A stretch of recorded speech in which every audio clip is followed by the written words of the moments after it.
이스라엘에는 두 호수가 있는데 북쪽에 갈릴리 바다와 남쪽에 사해 바다가 있습니다.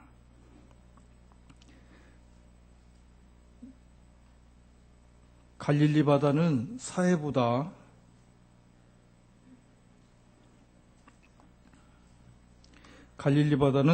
규모가 작은 호수이지만 살아있는 호수입니다. 갈릴리로 물이 들어가기도 하고 또 요단강으로 나가기도 하기 때문에 언제나 물의 유동이 있어서 살아있는 갈릴리 바다에는 물고기들이 많이 살기 때문에 갈릴리를 삶의 터전으로 삼고 살아가는 사람들이 많습니다. 사해바다에는 들어오는 물은 있어도 다른 곳으로 빠져나가는 물은 없습니다. 얼마나 바다가 깊은지 그 많은 물을 다 받아 저장하다 보니 사해바다는 염도는 매우 높아서 물고기가 살지 못하는 죽은 바다가 되고 말았습니다. 우리는 무엇을 받기만 하면 좋은 줄 알고 또 많이 받으면 행복하고 부자가 되는 줄 압니다. 여러분은 받기만 좋아하고 나눠줄 줄 모르는 사해바다입니까? 아니면 나눠주고 더불어 사는 갈릴리 바다입니까? 우리 하나님은 축복의 하나님이십니다. 모든 축복이 하나님으로부터 옵니다. 사람이 축복을 받지 못하는 것은 축복의 물줄기를 막았기 때문입니다. 축복의 물줄기는 들어오는 물줄기가 아니고 나가는 물줄기입니다. 이것이 바로 축복의 통로입니다. 나가는 물줄기가 열려있지 않으면 얼마 안 가서 썩고 악취만 풍기는 죽은 호수가 됩니다. 축복의 물줄기, 축복의 통로를 막는 사람도 제대로 되는 일이 없습니다. 축복의 물줄기가 끊어지는 이유가 무엇입니까? 나누어 줄 줄 모르기 때문입니다. 평생 얻어먹기만 하고 받기만 하고 베풀 줄 모르는 사람에게는 삶에 기쁨이 없습니다. 모으는 기쁨은 있을지 몰라도 만족은 없습니다. 넉마주의로 평생을 보낸 할머니가 평생 모은 수억 원을 지방대학에 장학금으로 희사했다는 보도가 있었습니다. 텔레비전에 비춰진 이 할머니의 얼굴이 얼마나 밝은지 마치 근심 걱정이 전혀 없는 부잣집 노인 같은 환한 얼굴이었습니다. 비록 할머니는 평생 혼자 살면서 쓰레기통을 뒤지는 비천한 일을 하였지만 장학 사업에 꿈을 가지고 일을 했기 때문에 얼마나 보람이 있었는지 모릅니다. 아마 이 세상에 그 무엇으로도 얻을 수 없는 기쁨이 늘 충만했을 것입니다. 첫째로 모든 것이 축복입니다. 세상에서 누리는 모든 것이 축복입니다. 삶도 죽음도 모두가 축복입니다. 모두가 축복임을 깨닫고 가슴속 깊이 느끼는 사람에게는 오늘도 내일도 시작도 끝도 축복입니다. 아직까지 모든 것이 축복임을 느끼지 못하는 사람은 모든 것이 축복이 아닙니다.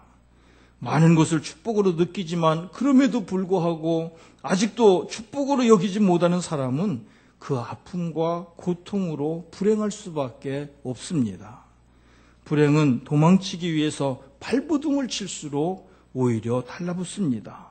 모든 것을 훌훌 털어버리시고 모든 것을 축복으로 믿으십시오. 두 번째로 부모님의 최대의 기쁨입니다. 자기 자녀가 잘 되는 것을 기뻐하지 않는 부모님은 아무도 안 계십니다.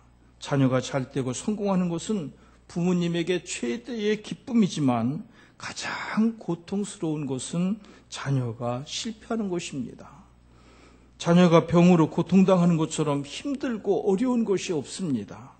누구나 다 자녀가 잘 되기를 바라지만 실제로는 그렇지 못합니다. 어떻게 해줘야 자녀가 잘 되는지도 모릅니다. 자녀가 망할 길로 가고 있는데도 방치하는 부모님도 있습니다. 어떤 부모님은 자기 욕심 때문에 자녀를 희생시키고 있습니다.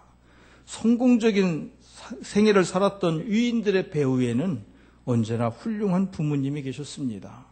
사무엘의 뒤에는 한나가 있었고 모세의 뒤에는 요게벳 같은 어머니가 있었습니다. 에디슨의 부모는 믿음의 부모였습니다. 아브라함 링컨의 부모님도 훌륭한 믿음의 부모였습니다. 아인슈타인의 부모도 역시 믿음의 부모였습니다. 창세기 49장은 야곱이 자녀들을 축복하는 내용입니다. 특별히 요셉을 축복하는 부분이 강조되어 있습니다. 이 말씀은 우리가 자녀에게 무엇을 해줘야 하는가를 분명하게 교훈하고 있습니다. 살아계신 하나님을 믿는 부모와 구원에 확신 있는 부모는 자녀를 위해 축복해야 합니다. 재산을 자녀들에게 물려주지 말고 사회에 환원하자는 소리가 많아지고 있습니다. 자식은 대학까지 공부시켰으면 됐다. 이제는 저들도 홀로 서기를 해야 한다는 것입니다. 상당수 부모들은 자식에게 재산을 물려주려고 애를 씁니다. 이제까지 겪은 고생을 자식에게 물려줄 수는 없다는 것입니다. 상당한 재산과 돈을 유산으로 물려받은 자녀들이 아주 잘된 경우는 그렇게 많지 않습니다. 축복이 아니라 저주가 된 경우가 훨씬 더 많습니다. 부모가 물려준 재산 때문에 형제지간도 견혼지간이 되어버린 경우를 볼 수 있습니다. 돈이란 제 손으로 벌어야 축복이 됩니다.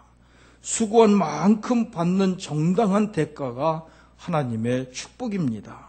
우리는 믿음을 유산으로 물려주어야 합니다. 누군가를 위해서 축복 기도를 하는 것은 목회자들만의 전유물이 아닙니다. 우리는 축복하는 특권이 있습니다. 믿는 사람이 다른 사람을 위해서 축복 기도를 해주는 것보다 더 귀한 축복이 어디 있습니까? 우리가 서로 축복 기도를 하는 모습이야말로 세상에서 가장 아름다운 모습이 아닐 수 없습니다. 실제로 어떻게 축복 기도를 할 것인가? 야곱이 요셉을 위해서 축복 기도를 해주었습니다. 야곱의 축복 기도에는 하나님을 향한 분명한 신앙 고백이 있습니다. 아브라함의 후손이 하늘의 별과 같이 많게 되리라는 하나님의 약속이 있었습니다. 그럼에도 불구하고 야곱은 그 문제를 놓고 축복 기도를 하였습니다. 축복은 흘러야 합니다. 우리 대에서 하나님의 축복이 끊어지면 안 됩니다. 아브라함에게 임했던 하나님의 축복이 이삭에게 임했던 그 축복은 다시 야곱에게, 그 축복은 또다시 요셉과 그의 후손들에게 이어져야 합니다. 샘물을 퍼내면 퍼낼수록 더 맑고 더 맑은 생수가 솟아나는 것처럼 우리가 받은 축복도 나누면 나눌수록 더욱 풍성해집니다. 지금 우리에게 임한 하나님의 축복이 축복 기도를 통해서 보다 많은 사람들과 나눔에서 오는 기쁨과 풍성함이 여러분에게 충만하시기를 바랍니다. 축복은 사모하는 자가 받습니다. 야곱은 축복을 사모하였습니다. 하나님께서는 우리를 축복하시고 우리에게 은혜 베푸시기를 원하십니다. 사모함이 없어서, 갈망함이 없어서 축복을 누리지 못하는 사람이 있고 끈질기게 부르짖어서 축복을 받는 사람들이 있습니다. 오늘도 똑같이 예배를 드리지만 이 예배 속에 임재하시는 하나님을 사모하고 부르짖어서 축복을 받는 사람도 있고 그냥 교회에 나와서 별 의미 없이 왔다가 가시는 분도 있습니다. 축복은 사모하는 자가 받습니다. 야곱은 축복을 사모하고 한 걸음 더 나아갔습니다. 야곱은 하나님의 축복을 사모하는 인생에서 복의 근원이신 하나님을 만나는 인생으로 바뀌었습니다. 하나님을 만나시기를 바랍니다. 여러분이 하나님을 간절히 찾으시면 하나님을 만나게 됩니다. 많은 사람들이 축복을 좋아하고 은혜도 좋아하고 위로도 좋아하고 사랑도 좋아하고 선물도 좋아하지만 하나님에 대해서는 관심이 없습니다. 야곱은 축복하시는 하나님을 인격적으로 만났습니다. 야곱이 복의 근원이신 하나님을 만났습니다. 여러분, 하나님의 축복으로 만족하지 말고 복의 근원이신 하나님을 만나시기를 바랍니다. 예배 시간마다, 예배 드릴 때마다, 여러분이 기도하실 때마다 하나님을 만나시기를 바랍니다. 야곱은 하나님과 함께하면서 형통했습니다. 야복강에서 씨름하면서 하나님을 깨닫고, 당신이 나를 축복하시지 않으면 내가 절대로 당신을 놓을 수가 없다고 하나님을 붙잡았습니다. 그러자 하나님이 축복을 약속해 주셨습니다. 내가 너를 축복하겠다. 너는 나를 이겼다. 내 이름을 이제는 야곱이라고 하지 말고 하나님을 이겼다는 뜻으로 이스라엘이라 하라. 하나님께서 야곱에게 져 주셨습니다. 끈질긴 기도로 야곱은 하나님을 이겼습니다. 하나님께서 져 주시는 은혜를 체험했습니다. 하나님께서 축복해 주셨습니다. 우리가 끈질기게 기도하면 하나님이 우리에게 져 주십니다. 부모가 자식에게 지는 것은 힘이 없어서 지는 것이 아니라 사랑하기 때문입니다. 야곱은 하나님을 사랑의 하나님으로 만났습니다. 져 주시는 하나님을 만났습니다. 하나님께서 그냥 축복해 주신 것이 아닙니다. 하나님께서 야곱의 환도뼈를 부러뜨리셨습니다. 야곱은 계책의 사람이었습니다. 노력의 사람이었습니다. 수단과 방법을 가리지 않고 언제나 성취하는 사람, 쟁취하는 사람이었습니다. 그래서 야곱은 늘 자신의 지혜와 경험을 의지했습니다. 하나님은 야곱에게 가장 중요한 부분, 환도뼈를 부러뜨리셨습니다. 너는 더 이상 내 육체를 의지하지 말라. 하나님은 내 육체를 통해서 임하시는 것이 아니다. 내가 너를 축복한다. 그 후로 야곱은 평생 다리를 절면서 지팡이를 의지해서 살았습니다. 하나님께서 축복하시기를 기뻐하시는 사람들은 기어코 축복하십니다. 환도뼈를 부러뜨려서라도 축복하십니다. 하나님의 큰 사랑이 어떤 때는 우리에게 아프게도 임하고 어떤 때는 수치스럽게도 임합니다. 하나님의 축복이 어떤 때는 어둡게도 임하지만 엄청난 축복을 경험합니다. 야곱이 그렇게도 사랑하는 아들 요셉이 있었습니다. 애굽으로 팔려간 요셉은 노예로 있다가 감옥의 죄수가 되었다가 애굽의 총리가 되었습니다. 요셉은 애굽뿐만 아니라 중동 지방에 식량을 공급하는 지혜로운 통치자로 이스라엘을 새로운 민족으로 태어나게 하는 둥지를 만드는 사역자로 성장하였습니다. 야곱은 지극히 사랑하는 아들 요셉을 잃기 전까지는 한 번도 자기가 원하는 것을 가져보지 못한 적이 없었습니다. 야곱은 부도 가졌고 사랑하는 사람도 가졌습니다. 야곱이 갖고 싶었던 하나님의 축복도 가졌습니다. 야곱에게는 양보가 없었고 포기하는 것이 없었습니다. 그런 야곱이 아들이 죽으면 죽으리라고 포기하였습니다. 베냐민을 포기한 것은 하나님의 능력의 손길에 베냐민을 맡긴 것입니다. 포기하는 것은 맡기는 믿음입니다. 야곱은 사랑하는 라헬을 잃었습니다. 요셉도 베냐민도 잃었습니다. 야곱은 고통 속에서 놀라운 비밀을 발견하였습니다. 환도뼈가 부러지는 아픔과 같은 고통으로 많은 세월을 보내면서 한계를 깨달았습니다. 그래서 하나님을 신뢰하고 아들을 보냅니다. 그리고 놀라운 축복을 경험합니다. 지금까지 붙잡았던 모든 것을 포기하자 하나님의 축복을 받기 시작했습니다. 하나님을 신뢰하자 하나님께서 그동안 준비하신 축복으로 용서해 주셨습니다.